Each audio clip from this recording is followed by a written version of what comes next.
राधे राधे महाराज जी। महाराज जी, बहुत गुस्सा और बहुत ज्यादा टेंशन हो जाती है, तो ऐसे में कैसे काबू में पाया जाए? नाम जप करो, नाम जप से हृदय शीतल होगा। बहुत गुस्सा करने से अपनी ही हानि होती है, अपना हृदय जलता है, अपनी मानसिकता बिगड़ती है। और टेंशन निगेटिव विचार से ही आता है, पॉजिटिव में तो कभी टेंशन होता नहीं। तो निगेटिव और क्रोध दोनों हानिकारक हैं। इनको रोकने के लिए थोड़ा हृदय पवित्र चाहिए। तो नाम जप कीजिए भगवान का, और आहार शुद्ध कीजिए। जैसे आहार में गंदा आहार होगा तो फिर क्रोध आएगा ही। तो हमें लगता है आहार पवित्र हो, भोजन पवित्र हो, कोई नशा ना करो और नाम जप करो तो ठीक हो जाएगा। कोई नशा करते हो? हाँ, तो छोड़ना पड़ेगा, छोड़ना पड़ेगा। छोड़ोगे? हाँ। आज राखी का त्योहार है, छोड़ दो। छोड़ दिया? हाँ, ठीक है।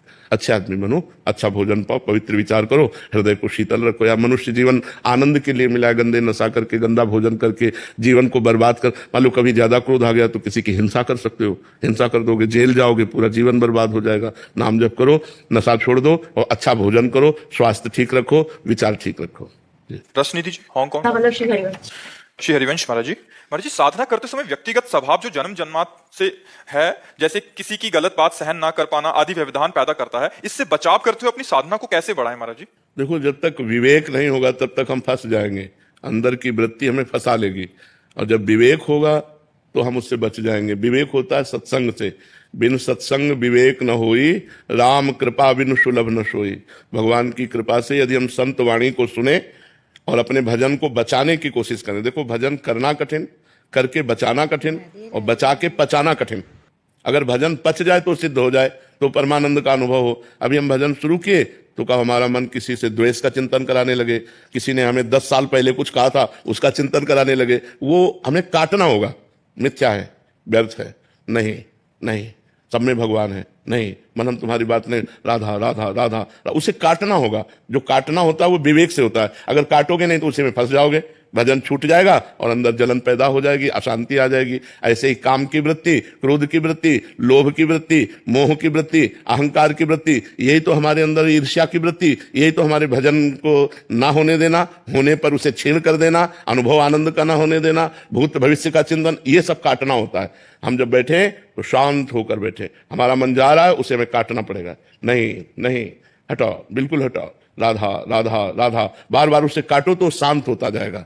अगर उसमें आप चिपकावपन कर लिए, किसी में अच्छा किसी में बुरा, तो वही राग द्वेष बनकर आपके हृदय को बांध देगा, भजन नहीं होने देगा। इसलिए विवेक के द्वारा हम भजन करें, विवेक के द्वारा हम आई हुई वृत्तियों को नष्ट करें। नष्ट कैसे हो जाता है? बिल्कुल ना अच्छा मानो ना बुरा मानो, नष्ट हो जाएगा। क्योंकि नाम चल रहा है ना, हम नाम जप करते हैं, अच्छा बुरा की तरफ ध्यान ही ना दें, वो वृत्ति नष्ट हो जाएगी।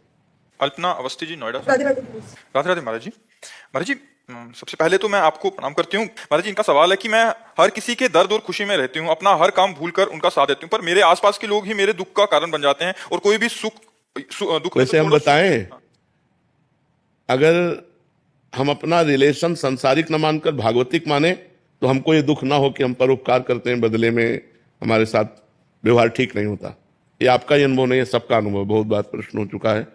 जब हम अपने रिलेशन संबंधियों में हम परोपकार की भावना करते हैं, उनको सुख पहुंचाने की, तो वो हमें दुखी देने की बात करते हैं। उनकी चेष्टा दुखी देने की होगी, पक्की होगी, 100% होगी, 1% भी नहीं कि हम उसमें कह सके कि 1%, 100%। वो ऐसा कुछ बोल देंगे, ऐसी कुछ चेष्टा होगी, तो हमें लगेगा हमने इतना किया, इसके बाद यार ये ऐसा। तो हमें लगता है यदि हम उनको अपने रिलेशन का भाव न रखकर भगवत रिलेशन माने, भगवत संबंध से माने, तो हमने जो किया वो भगवान के लिए किया, आप जो कर रहे हो आप जानो, तो हमें अच्छा लगेगा। और अगर हमने संबंध के, हमारे पड़ोसी हैं या हमारे भाई हैं या हमारे रिश्तेदार हैं, हमने जो किया, तो हमारे अंदर इतनी आकांक्षा रहती कि कम से कम थोड़ा तो कि हमने किया, कृतज्ञता माने। लेकिन वो नहीं मानेगा। वो जब नहीं मानेगा तो दुख होगा कि हमने इतना किया फिर भी आदमी कृतज्ञता नहीं मानता, ये आदमी नम्र नहीं है, ये हमें धन्यवाद नहीं दे रहा। नहीं देगा, संसार है, धन्यवाद नहीं देगा। जब आप किसी का परोपकार करेंगे और अधिक करेंगे तो उसी के द्वारा माया ऐसा आपके साथ आचरण करवाएगी कि आपका मन दुखी हो जाएगा। तो आपको दुखी नहीं होना। आपने जो किया वो भगवान देख रहा है, वो जो कर रहा है उसे भगवान देख रहा है। अगर हम इस सिद्धांत में रहेंगे तो बच जाएंगे, नहीं तो बहुत गुस्सा आएगी और या बहुत दुख होगा। दो बातों में एक बात आएगी। तो हमें न क्रोधित होना है न दुखी होना है, हमें भगवत भाव के द्वारा अपने को बचा लेना है। हर कोई अपने अनुसार इस्तेमाल करके गलत बोलकर चला जाता है महाराज जी। वही हम पूरी बात कह रहे हैं, वही बात कह रहे हैं। ये संसार ऐसा ही है, जैसे कहा जाता है ना कि कितना भी आप करो, परिणाम में वो आपका साथी नहीं बनेगा। अगर उसको जरूरत पड़ी तो आपकी बात को नीचा दिखाने की कोशिश करेगा, वो ये नहीं सोचेगा कि कल इसने हमारे साथ बहुत अच्छा उपकार किया, मैं धन्यवाद देता हूं और मैं तुम्हारे साथ हूं। ऐसा संसार नहीं है, संसार का स्वभाव ऐसा नहीं है।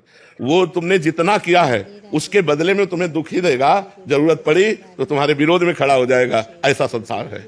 इसलिए भगवान की भावना के द्वारा हम अपने को बचाएं, नहीं तो क्रोध आ जाएगा या दुख होगा, दो में एक बात हो जाएगी और हम अशांत हो जाएंगे। Lieutenant colonel Vivek Kumar ji. श्री हरिवंश। श्री हरिवंश महाराज जी। महाराज जी, आपकी अहेतुक कृपा से हम पति पत्नी दोनों आपकी शरण में हैं। महाराज जी, आप कहना चाह रहे हैं कि आपको 19 वर्ष सेना में हो गए हैं, बट महाराज जी आज बाहर के समय में रहना बड़ा सा कठिन सा लग रहा है, जो तो इसलिए 1 साल बाद रिटायरमेंट लेना चाहते हैं, आपकी आज्ञा लेके। और हाँ ठीक है, अपनी अगर नौकरी का समय पूरा हो गया है तो रिटायर होकर के सतमार्ग में चलो, भजन करो करो।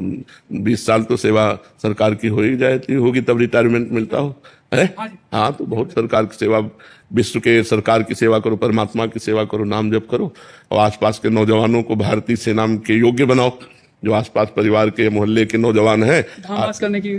हाँ, ये भी ठीक है, भगवान के धाम में करेंगे, बस हाँ करना है। ये भी ठीक है, ये भी ठीक है। हाँ बिल्कुल ठीक, बहुत सुंदर, बहुत सुंदर जी।